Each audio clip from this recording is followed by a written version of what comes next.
नमस्कार। आज की चर्चा में आपका स्वागत है। चलिए एक स्थिति की कल्पना करते हैं।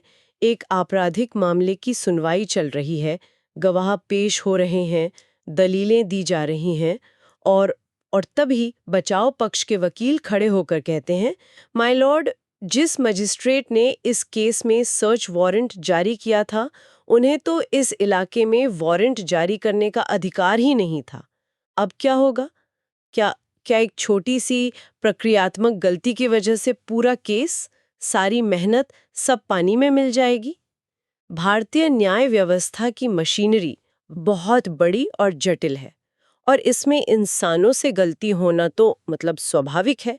लेकिन कौन सी गलती सिर्फ एक मामूली चूक है और कौन सी इतनी बड़ी है कि न्याय की पूरी इमारत को ही गिरा दे? इन्हीं सवालों का जवाब हमें मिलता है भारतीय नागरिक सुरक्षा संहिता 2023 के अध्याय 37 में, जिसका शीर्षक है अनियमित कार्यवाहियां। आज हम इसी अध्याय की गहराइयों में उतरेंगे। हमारा मकसद ये समझना है कि कानून प्रक्रियात्मक शुद्धता और न्याय के असल लक्ष्य के बीच एक एक संतुलन कैसे बनाता है। और इसे बेहतर ढंग से समझने के लिए हम एक काल्पनिक केस को साथ लेकर चलेंगे। मान लीजिए रमेश नाम के एक व्यक्ति पर चोरी का आरोप है।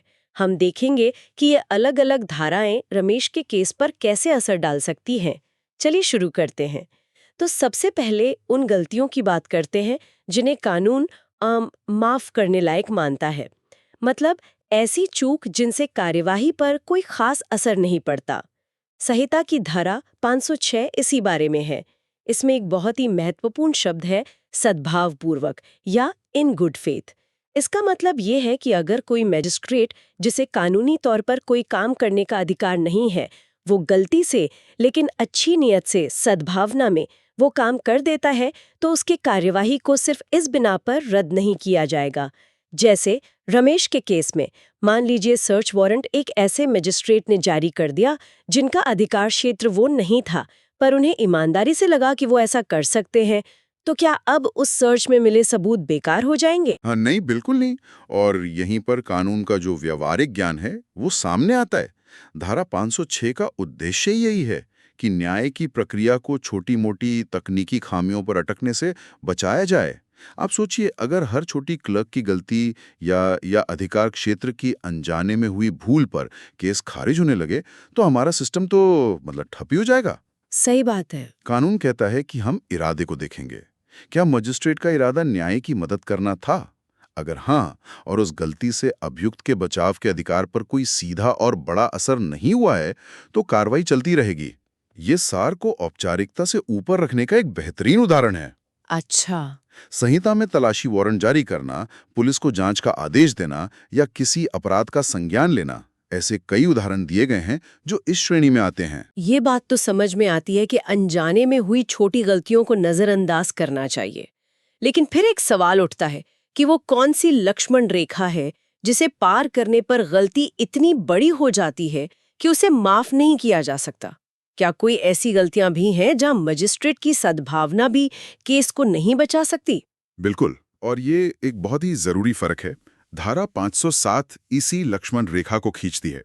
ये उन गलतियों की सूची देती है जो कार्यवाही को पूरी तरह से शून्य या वॉइड कर देती हैं।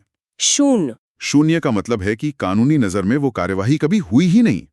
वॉइड एब इनिशियो, यहां सद्भावना या अच्छी नियत का कोई सवाल ही नहीं उठता। और ये कौन सी गलतियां हैं? ये इतनी गंभीर क्यों मानी जाती हैं? देखिए, ये वो गलतियां हैं जो किसी व्यक्ति के मौलिक अधिकारों, जैसे उसकी स्वतंत्रता या उसकी संपत्ति, पर सीधा प्रहार करती हैं। हम्म। धारा 506 की गलतियां प्रक्रियात्मक थीं, लेकिन धारा 507 की गलतियां क्षेत्राधिकार की मतलब जुरिस्डिक्शन की मौलिक कमी को दर्शाती हैं।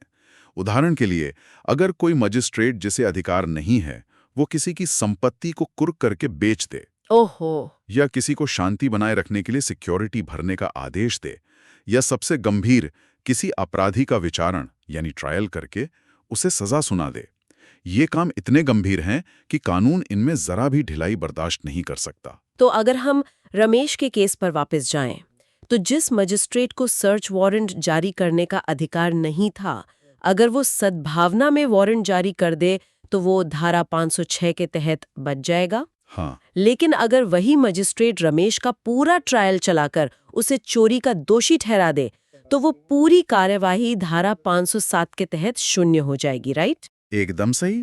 आपने बिल्कुल सही समझा। ये एक तरह का सुरक्षा कवच है ताकि सत्ता का दुरुपयोग ना हो। किसी का ट्रायल करना, उसे सजा देना, ये सिर्फ और सिर्फ उसी अदालत का काम है जिसे कानून ने स्पष्ट रूप से ये शक्ति दी है।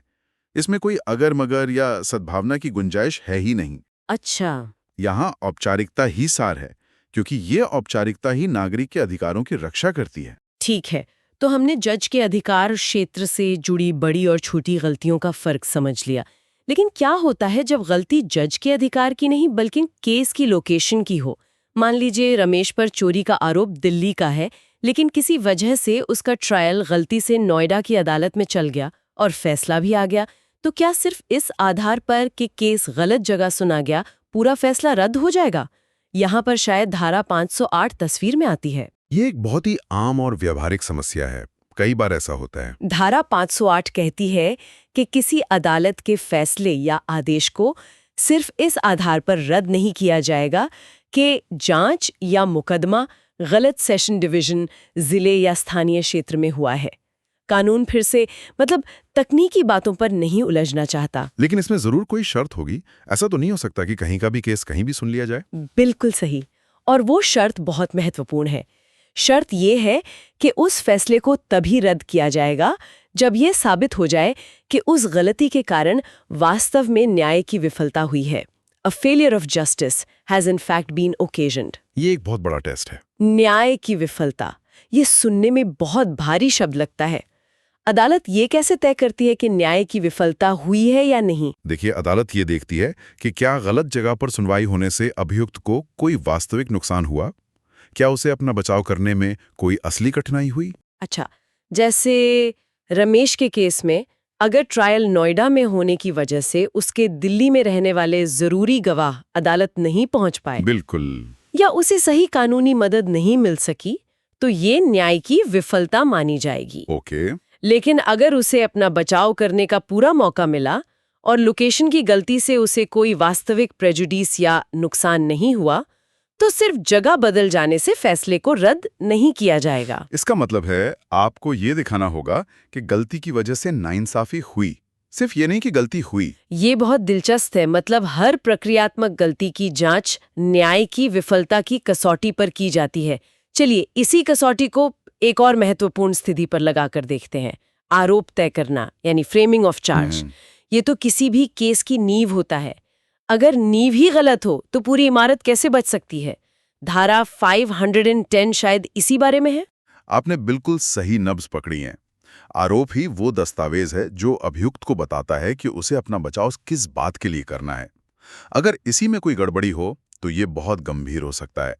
धारा 510 कहती है कि किसी सक्षम अदालत का फैसला सिर्फ इस आधार पर अमान्य नहीं होगा कि कोई आरोप तय नहीं किया गया था या आरोप में कोई गलती, चूक या अनियमितता थी। ये तो चौंकाने वाली बात है। बिना चार्ज के ही ट्रायल का फैसला मान्य हो सकता है? हाँ, लेकिन फिर से वही शर्त लागू होती है जब तक कि न्याय की विफलता न हुई हो। अपील अदालत ये देखती है कि क्या आरोप की गलती ने अभियुक्त को गुमराह किया, क्या वो समझ ही नहीं पाया कि उस पर आरोप क्या है और इस वजह से वो अपना बचाव ठीक से नहीं कर पाया। अच्छा। मान लीजिए रमेश पर चोरी का आरोप लगना था, लेकिन टाइपिंग की गलती से उस पर डकैती का चार्ज लग गया। ये एक बड़ी गलती है।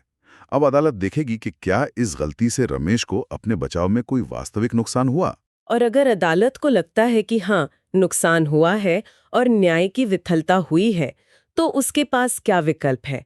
क्या वो सीधे सीधे रमेश को बरी कर देगी? जरूरी नहीं। धारा 510 के तहत अदालत के पास कई विकल्प हैं। अच्छा। अगर उसे लगता है कि गलती गंभीर थी तो वो आदेश दे सकती है कि सही आरोप तय किया जाए और मुकदमा उस स्टेज से दोबारा शुरू हो।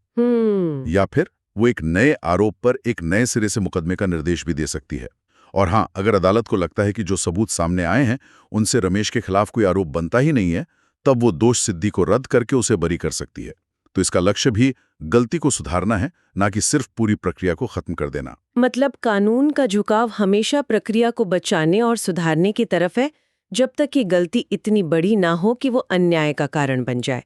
इसी से जुड़ी कुछ और धाराएं भी हैं जैसे धारा 509 जो अभियुक्त के बयान की रिकॉर्डिंग से संबंधित है। हाँ, धारा 509 कहती है कि अगर अभियुक्त के कबूलनामे या बयान को रिकॉर्ड करते समय मजिस्ट्रेट ने प्रक्रिया का मतलब 100% पालन नहीं भी किया, तब भी उस बयान को सबूत माना जा सकता है।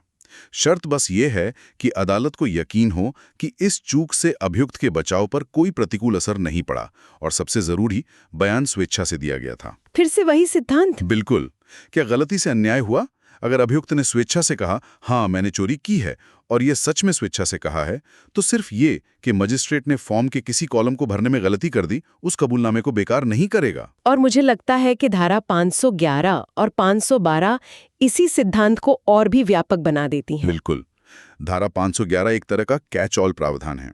ये कहती है कि शिकायत, समन, वारंट, फैसले या किसी भी अन्य कार्यवाही में किसी भी छोटी-मोटी त्रुटि या अनियमितता के कारण किसी भी फैसले को तब तक पलटा नहीं जाएगा जब तक कि उससे न्याय की विफलता न हुई हो। ये एक बहुत बड़ा सुरक्षा जाल है जो पूरी आपराधिक प्रक्रिया को कवर करता है। और इसी में एक और दिलचस्प बात है, धारा 511 का खंड 2 कहता है कि ये तय करते समय कि न्याय की विफलता हुई है या नहीं, अदालत इस बात पर भी ध्यान देगी कि क्या उस गलती पर आपत्ति कार्यवाही के शुरुआती चरण में उठाई जा सकती थी और उठाई जानी चाहिए थी। हाँ, ये बहुत महत्वपूर्ण है। मतलब अगर रमेश के वकील को ट्रायल की शुरुआत में ही पता था कि लोकेशन गलत है, लेकिन वो चुप रहे और फैसले का इंतजार करते रहे, तो बाद में इस आधार पर अपील में जीतना उनके लिए मुश्किल हो सकता है ना? बिल्कुल। कानून चाहता है कि पक्षकार भी सतर्क रहें और गलतियों को समय पर सुधारने में मदद करें। ये नहीं कि आप गलती को अपने तर्कश में एक तीर की तरह बचाकर रखें। तो इस पूरी चर्चा का सार क्या है? अध्याय 37 हमें क्या सिखाता है? ऐसा लगता है कि ये प्रक्रियात्मक सटीकता और न्याय के अंतिम लक्ष्य के बीच एक बहुत ही नाजुक संतुलन बनाता है। आपने सही समझा। ये अध्याय हमें सिखाता है कि प्रक्रियात्मक कानून न्याय के सेवक हैं, उसके स्वामी नहीं। ये छोटी, अनजाने में हुई गलतियों, जिन्हें ठीक किया जा सकता है, और उन मौलिक त्रुटियों जो किसी व्यक्ति के निष्पक्ष सुनवाई के अधिकार को ही खत्म कर देती हैं, के बीच एक स्पष्ट रेखा खींचता है। ये न्याय की विफलता के सिद्धांत के जरिए अदालतों को विवेक और लचीलापन देता है। और ये भावी वकीलों के लिए एक बहुत बड़ा सबक है। निश्चित रूप से ये अध्याय प्रक्रियात्मक कानून के दिल पर एक महत्वपूर्ण सवाल उठाता है।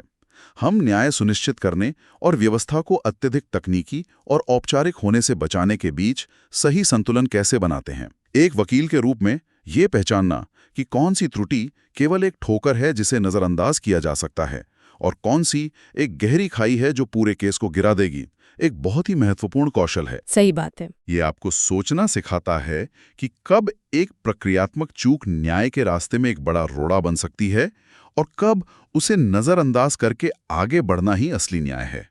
यहीं पर एक अच्छे वकील की कला और समझ का असली परीक्षण होता है।